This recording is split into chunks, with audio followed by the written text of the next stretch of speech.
नमस्कार, आप देख रहे हैं न्यूज़ 18 का डिजिटल प्लेटफॉर्म और मैं हूं आपके साथ जागृति खंतवाल। तो देखिए, भोजपुर जिले के शाहपुर थाना क्षेत्र के बिलौटी गांव में हुए भरत भूषण तिवारी के कथित एनकाउंटर मामले ने अब नया और बेहद संवेदनशील मोड़ ले लिया है। एक तरफ जहां परिजन और ग्रामीण इस पूरे घटनाक्रम को फर्जी मुठभेड़ बताते हुए न्याय की मांग कर रहे हैं, तो वहीं दूसरी तरफ पुलिस ने भी सख्त कार्रवाई करते हुए 3 अलग-अलग प्राथमिकी दर्ज की है।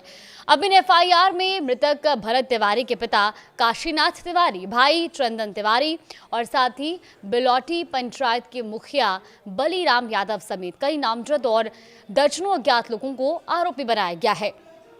आरोप सड़क जाम करने, सरकारी कार्य में बाधा डालने, कानून व्यवस्था बिगाड़ने और हथियार प्रदर्शन जैसे हैं।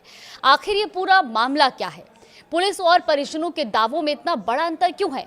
और भरत तिवारी का वायरल फेसबुक लाइव इस पूरे विवाद का केंद्र कैसे बन गया है, आपको विस्तार से इस वीडियो में बताते हैं।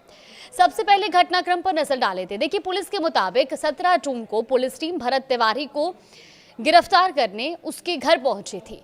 पुलिस का दावा है कि भरत के पास अवैध हथियार था और उसने गिरफ्तारी का विरोध किया। अब आरोप यह है कि उसने पुलिस टीम पर कई राउंड फायरिंग की और उस सरकारी कार्य में बाधा पहुंचाई। पुलिस के अनुसार इसके बाद वो हथियार लेकर भागने लगा। अब पीछा करने के दौरान उसने फिर पुलिस टीम पर गोली चलाई और पुलिस का ये भी दावा है कि सरकारी वाहन के बोनट पर भी गोली लगी है। अब पुलिस का कहना है कि कई बार आत्मसमर्पण करने की चेतावनी दी गई, लेकिन वो नहीं माना और इसके बाद आत्मरक्षा में पुलिस ने जवाबी फायरिंग कर दी। पुलिस की इसी कार्रवाई में भरत तिवारी गंभीर रूप से घायल हो गया और घायल भरत को पहले आरा सदर अस्पताल ले जाया गया। वहां से बेहतर इलाज के लिए पटना पीएमसीएच रेफर किया गया, जहां इलाज के दौरान उसकी मौत हो गई। लेकिन यहीं से इस मामले की दूसरी कहानी शुरू होती है। दरअसल भरत तिवारी के पिता काशीनाथ तिवारी ने पुलिस के पूरे घटनाक्रम पर सवाल खड़े किए हैं। उनका यह आरोप है कि उनके बेटे ने पुलिस के सामने हथियार फेंक दिया था और आत्मसमर्पण कर दिया था। इसके बावजूद उसे गोली मार दी गई। परिजनों का कहना है कि भरत के खिलाफ कोई आपराधिक मामला दर्ज नहीं था और उसे जानबूझकर निशाना बनाया गया और यही वजह है कि परिवार इस पूरे घटनाक्रम को एनकाउंटर नहीं बल्कि हत्या बता रहा है। अब इसी बीच सोशल मीडिया पर वायरल हो रहा एक वीडियो पूरे मामले के केंद्र में आ गया है। दरअसल भरत तिवारी सोशल मीडिया खासकर फेसबुक पर काफी सक्रिय बताया जाता है और वो अक्सर फेसबुक लाइव के जरिए अपनी बातें लोगों तक पहुंचाता था। उसके सोशल मीडिया अकाउंट पर सिस्टम और प्रशासन के खिलाफ कई वीडियो मौजूद बताए जा रहे हैं, जिनमें उसने तीखी भाषा का इस्तेमाल किया था। हाल के दिनों में उसने पिस्टल के साथ भी कई वीडियो पोस्ट किए। कुछ वीडियो में वो पुलिस कर्मियों के साथ बहस और अभद्र भाषा का प्रयोग करते हुए भी दिखाई दिया। बताया जा रहा है कि घटना वाले दिन भी भरत लगातार फेसबुक लाइव कर रहा था और करीब दर्जन भर लाइव वीडियो के जरिए वो मौके की स्थिति और अपनी बात लोगों तक पहुंचाता रहा। सबसे ज्यादा चर्चा उसकी आखिरी फेसबुक लाइव की हो रही है। वायरल वीडियो में भरत पुलिस से घिरा हुआ दिखाई देता है और वीडियो के अंतिम हिस्से में वो अपना पिस्टल जमीन पर फेंकता नजर आता है। इसके बाद लाइव प्रसारण समाप्त हो गया और यही वीडियो अब पूरे विवाद का सबसे बड़ा केंद्र बन चुका है। परिजनों का दावा है कि वीडियो इस बात का संकेत देता है कि भरत ने हथियार छोड़ दिया। वहीं पुलिस का कहना है कि उसने पुलिस टीम पर फायरिंग की थी और जवाबी कार्रवाई में आत्मरक्षा में दरअसल ये फायरिंग की गई थी। यानी दोनों पक्षों के दावे पूरी तरह अलग अलग हैं और यही वजह है कि निष्पक्ष जांच की मांग लगातार तेज हो रही है। अब बात करते हैं कि पुलिस की ओर से दर्ज की गई जो 3 एफआईआर हैं।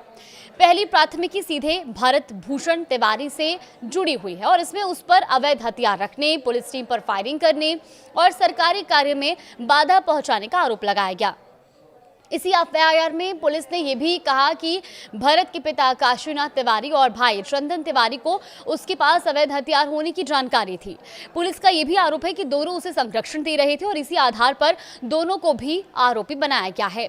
हालांकि परिवार की ओर से इस आरोप पर कोई आधिकारिक प्रतिक्रिया सामने नहीं आई है और दूसरी प्राथमिकी कथित मुठभेड़ से जुड़े घटनाक्रम को लेकर दर्ज की गई है, जिसमें पुलिस ने अपने पक्ष और कार्रवाई का उल्लेख किया है। और अब बात तीसरी एफआईआर की। देखिए, भरत तिवारी की मौत की खबर गांव पहुंचते ही माहौल गर्म हो गया था। पोस्टमार्टम के बाद जब शव पहुंचा तो लोग सड़कों पर उतर आए। परिजन और ग्रामीणों ने सड़क पर उतरकर प्रदर्शन किया। आरा बक्सर NH 922 को जाम कर दिया गया और कई घंटों तक विरोध प्रदर्शन चला। यातायात प्रभावित रहा। पुलिस का यह आरोप है कि इस दौरान सड़क जाम की गई और सरकारी कार्य में भी बाधा पहुंचाई गई, कानून व्यवस्था प्रभावित हुई और कुछ लोगों ने हथियार लहराकर माहौल बिगाड़ने की कोशिश भी की। अब इसी मामले में दर्ज तीसरी एफआईआर में बिलौटी पंचायत के मुखिया बलीराम यादव समेत 14 लोगों को नामजद किया गया है और इसके अलावा 50 से 60 अज्ञात लोगों को भी आरोपी बनाया गया है। पुलिस का यह कहना है कि मामले की जांच जारी है और अन्य आरोपियों की पहचान भी की जा रही है। उधर ग्रामीणों और परिजनों का विरोध अब गांव से निकलकर शहर तक पहुंच चुका है। तो घटना के विरोध में आरा शहर में कैंडल मार्च निकाला गया। कतीरा मोड़ से शुरू हुए इस मार्च में बड़ी संख्या में लोग शामिल हुए। प्रदर्शनकारियों ने हाथों में मोमबत्तियां और बैनर लेकर मामले की निष्पक्ष जांच और दोषी पुलिसकर्मियों पर कार्रवाई की मांग की है। फिलहाल इस पूरे मामले में कई सवाल हैं जिनके जवाब जांच के बाद ही सामने आ पाएंगे। क्या भरत तिवारी ने वास्तव में पुलिस पर फायरिंग की थी? क्या वायरल फेसबुक लाइव में दिखाई दे रहा घटनाक्रम आत्मसमर्पण की ओर इशारा करता है? और क्या पुलिस की कार्रवाई पूरी तरह आत्मरक्षा में हुई? और क्या परिजनों द्वारा लगाए जा रहे फर्जी एनकाउंटर के आरोपों में कोई सच्चाई? इन सभी सवालों के जवाब अब जांच एजेंसियों की पड़ताल और प्रशासनिक कार्रवाई पर निर्भर करेंगे। फिलहाल इतना तो तय है कि बिलौटी गांव का ये मामला अब सिर्फ एक एनकाउंटर की कहानी नहीं रह गया है। 3 एफआईआर, मृतक के पिता और भाई पर कार्रवाई, सड़क जाम का मामला, वायरल फेसबुक लाइव और न्याय की मांग को लेकर जारी विरोध प्रदर्शन ने इसे बेहद संवेदनशील और चर्चित मामला बना दिया है। क्योंकि एक तरफ पुलिस अपनी कार्रवाई को कानून के दायरे में बता रही है, तो दूसरी तरफ परिजन और स्थानीय लोग इसे न्याय की लड़ाई कह रहे हैं। अब सभी की नजरें जांच रिपोर्ट और आगे होने वाली प्रशासनिक कार्रवाई पर टिकी हुई है। फिलहाल इस पर आगे कुछ अपडेट आएगा तो आप तक जरूर साझा करेंगे।